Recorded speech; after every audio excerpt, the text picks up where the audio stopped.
ঠাম্মি মনে হয় রান্না বান্না হয়ে গেছে, তাড়াতাড়ি খেয়েছি নি, খুব খিদে পেয়েছে, গিয়ে খেতে হবে। ওরে ও ঝিমলি, তাড়াতাড়ি আয়, ভাত বাড়ছি যে। বারো ঠাম্মি, এক্ষুনি আসছি।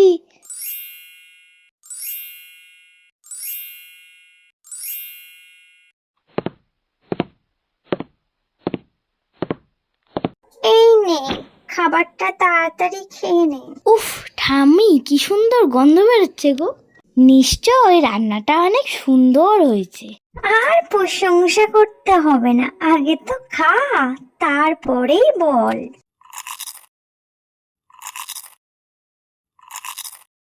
সত্যি ঠাম্মি, তোমার হাতের রান্না আর তুলনা করা যায় না। কালকের ভাবছি মাছ ধরতে যাব, অনেকদিন মাছ খাওয়া হয় না। এই কি বলেছিস, আমিও তোর সাথে যাব।